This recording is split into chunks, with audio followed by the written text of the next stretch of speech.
और पूरी हम लोगों की पूरी टीम की, जिला सीतामढ़ी की टीम की यह पूरी कोशिश ही नहीं बल्कि पूर्ण विश्वास है कि हम लोग पूरी तरह से transparence and fair smooth election करवाएंगे। कहीं किसी तरह कोई समस्या नहीं।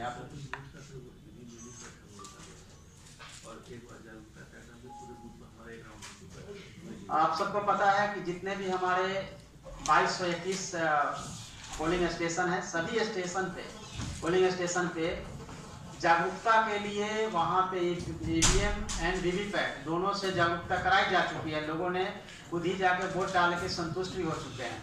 तो ये पहली बार आप ऐसा देखें कि हर बूथ पे पहले से ही एडवांस में लोगों को जागरूक कर दिया गया है कि वो जाके अभी भी ऑलरेडी हमारे कलेक्ट्रेट में आप देखेंगे कि फोरम में कोई भी जाके अपना वोट कर सकता है, देख सकता है।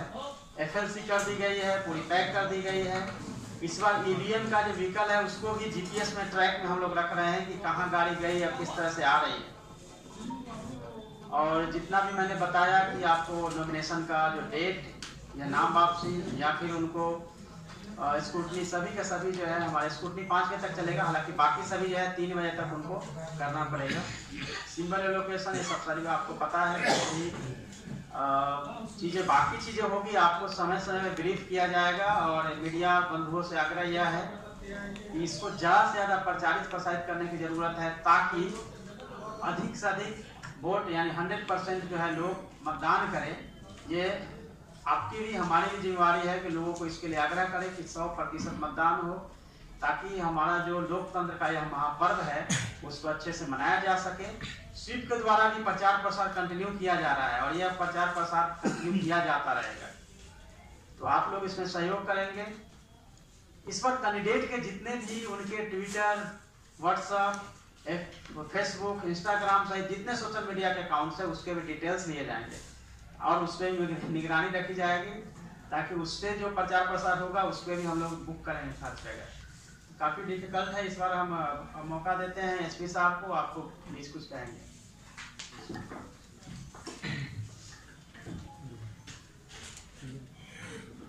देखिए, जैसा कि सभी जानते हैं कि जो लोकसभा चुनाव है उसकी तिथियां और कार्यक्रम घोषित हो चुका है और इसके साथ साथ आदर्श आचार संहिता भी लागू हो चुकी है। तो हम सबों का ये मुख्य टारगेट यही है कि बिल्कुल फ्री एंड फेयर इलेक्शन करवाया जाए और इसके लिए पुलिस की तरफ से कार्रवाइयाँ पहले से भी चल रही हैं, उनको और तेजी से लागू किया जाएगा। पुलिस की तरफ से जो विशेष अभियान है वो खासकर जो भी हमारे क्रिमिनल एलिमेंट्स हैं, एंटी सोशल एलिमेंट्स हैं, जो हमारे एब्सकॉन्डर्स हैं, फरारी हैं, उनके विरुद्ध होगा।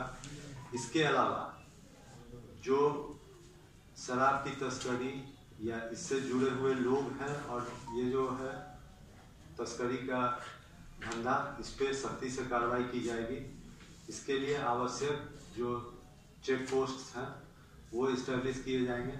इसके साथ साथ जितने भी हमारे हाईवेज हैं या जो अंदर की सड़कें हैं उन पे जो पुलिसिंग के लिए कोर इशू है वाहनों की चेकिंग, उसमें तेजी लाई जाएगी और ये प्रयास होगा कि रास्तों का इस्तेमाल या वाहनों का इस्तेमाल करके जो हमारे एंटी सोशल या क्रिमिनल एलिमेंट है वो किसी तरह से चुनाव की प्रक्रिया को इन्फ्लुएंस करने के लिए या बाधा पहुंचाने के लिए इस्तेमाल नहीं कर सके।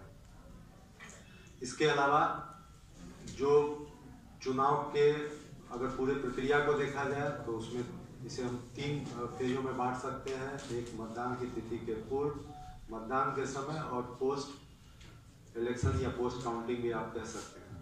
तो इसके लिए हम लोगों ने काफ़ी डीएम सर के साथ मिलकर डिस्कशन भी किया है और आगे भी हम लोग इसके लिए मुकम्मल इंतजाम करेंगे ताकि पोलिंग डे के पहले जितनी भी कार्रवाई है वो सख्ती से की जाए।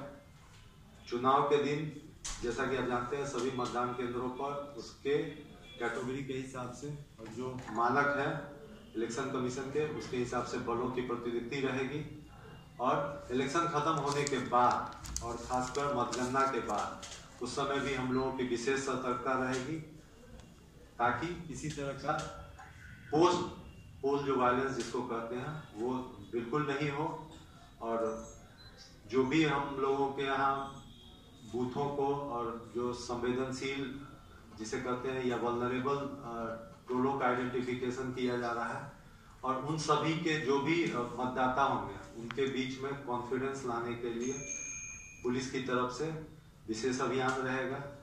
हमें जो भी बल उपलब्ध है और जो भी अतिरिक्त बल आएंगे उन सब के द्वारा जो भी मतदाता है और ऐसे जो भी वल्नरेबल सेक्शन है उनको पूरा प्रोटेक्शन दिया जाएगा। इसके अलावा जहां कहीं भी एमसीसी के आदर्श आचार संहिता के उल्लंघन के मामले आएंगे उन पर प्राथमिकी दर्ज होगी और उस पर कार्रवाई होगी। इसके साथ साथ जब एक बार नॉमिनेशन की प्रक्रिया हो जाती है उसके बाद कुछ वीवीआईपी विजिट्स भी होते हैं, रैलियां भी होती हैं, तो उनमें जो चुनाव आयोग के निर्देश हैं उसके आलोक में जो सुरक्षा हम लोगों को प्रोवाइड करनी है वो पूरी तरह से की जाएगी। फुल प्रूफ अरेंजमेंट रहेगा और हमारी पूरी कोशिश है कि ये बिल्कुल फ्री फेयर और बिल्कुल वोटर फ्रेंडली एटमॉस्फेयर में इस चुनाव का हम लोग संपादन करें। डीएम सर जो हमारे जिला के मुख्य रिटर्निंग ऑफिसर भी हैं उनके नेतृत्व में पूरी जो सीतामढ़ी पुलिस है वो अपने कर्तव्यों के प्रति सजग है और एक टीम के रूप में हम लोग काम करेंगे। Thank you.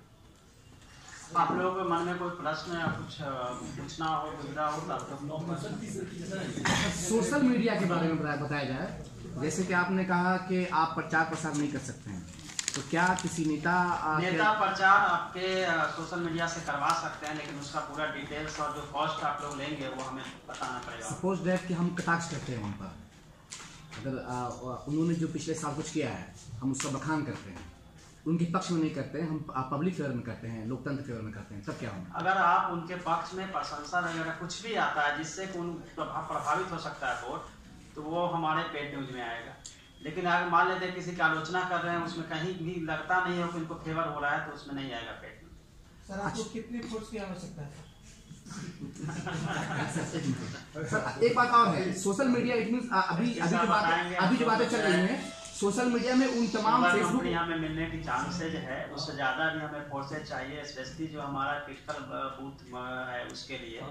और फोर्सेज हमारे पास जो है चूंकि 7th फेज में है और 7th फेज में बिहार में इलेक्शन होना है, इसलिए फोर्सेज के लेवल पे कहीं कोई परेशानी ज्यादा नहीं होने वाली है।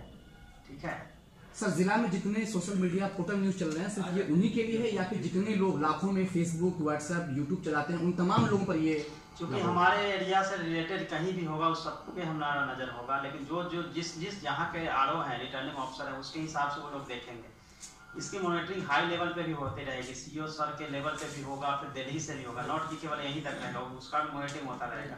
और हर तरह का इवन की जैसे कैंडिडेट का अपना जितना भी है ट्विटर पोर्टल जितना भी है यूट्यूब चैनल सब पे उस पर जितनी प्रचार होगी उनको प्रचार पहले तो प्रचार नहीं करनी है तो उसके ऊपर जो है सब चार्जेज होगा, उसको सख्त पाबंदी लगा दी गई है। उनको बताना पड़ेगा, अपने नॉमिनेशन में ही दिखना है कि क्या क्या उनके पास है सोशल मीडिया के सारे। और आप लोग जो करेंगे उसका आप लोग पे ऐसा नहीं कर रहा हूँ, अपनी बात बहुत सारे आम लोग होते हैं कि फेसबुक से अपनी पार्टी या फिर पसंदीदा उम्मीदवार के बारे में वो वोट के लिए लोगों को बोल ही दिए सर कि सभी आ जाएगा। ये बात सुननी चाहिए क्योंकि ये बात पहली बार लागू है, आप पर्सनली भी करेंगे ना, पर्सनली भी करेंगे तो आएगा। नॉट कि आप चैनल चला रहे हैं तो आपके लिए, बल्कि पर्सनली भी अगर किसी ने किसी के लिए किया है तो भी उसमें आएगा। बस उसका जो है हमारा एक्सपर्ट है वो देखते रहेगा कहाँ कहाँ है उसके हिसाब से। और इस कंडीशन में क्या होगा कि हम जो रेट एक बार फिक्स होगा वो आप लोगों के साथ शेयर भी हम लोग करने वाले हैं, किसमें कितना कितना रेट होगा उसके हिसाब से करेंगे और कितना उसका रेट होना चाहिए, देन फिर उसको बुक करते चले जाएंगे। नॉट कि वो नॉर्मल चीज रहेगी। मतलब कहने का मतलब जब निजी फेसबुक पे चला रहा हो, निजी ट्विटर चला रहा हो, वो मतलब किसी अपने नेता का बखान करता हो तो उस तो बिल नहीं लेगा, उसका तो पे कोई नहीं लेगा। जैसे आपने न्यूज़पेपर है, न्यूज़पेपर तो पैसा लेगा नहीं, लेकिन वो लिखेगा कि इन्होंने ये उपलब्धियां हासिल की। उन्होंने नहीं भी लिया तो भी जो है उसके हिसाब से हम लोग रेट बुक करेंगे कि इतना पैसा आपने लिया नहीं लिया उससे मतलब ही नहीं। आप नहीं लिया तो भी उस पैसा को हम लोग लेंगे, मतलब उनके नाम से बुक होता जाएगा कितना खर्चा हुआ, भले वो दिए नहीं दिए उसका कोई मतलब नहीं है। सीधी बात।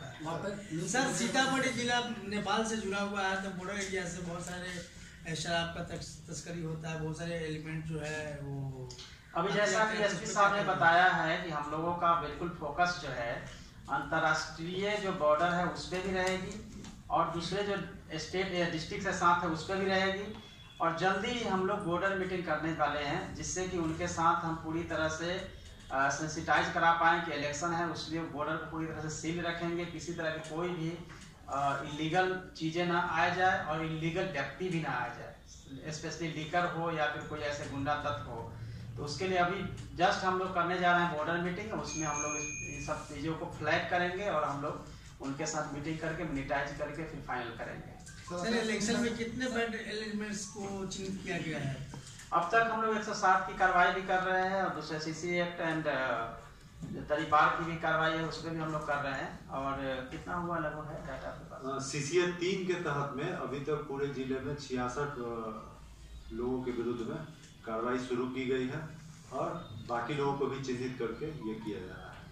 और इसके अतिरिक्त एक जो आपका सवाल था बॉर्डर एरिया से स्मगलिंग के लिए, उसके लिए आज ही हम लोगों के मद्य निषेध मुख्यालय से भी एक आदेश आया। 3 स्थानों पे हम लोग ने चिन्हित किया है, वहाँ पे एक डेडिकेटेड केवल इसके लिए सीसीटीवी जिसमें राउंड द क्लॉक कवरेज के साथ में 3 डेडिकेटेड चेक पोस्ट भी बॉर्डर एरिया पे इसको रोकने के लिए बनाए जा रहे हैं। इसके अतिरिक्त जो हमारा पूरा बॉर्डर है उस पर एसएसबी डिप्लॉयड है, तो एसएसबी के साथ क्लोज कोऑपरेशन में हम लोग इस पे पूर्णतः नियंत्रण लगाएंगे। नेपाल एफएम जो है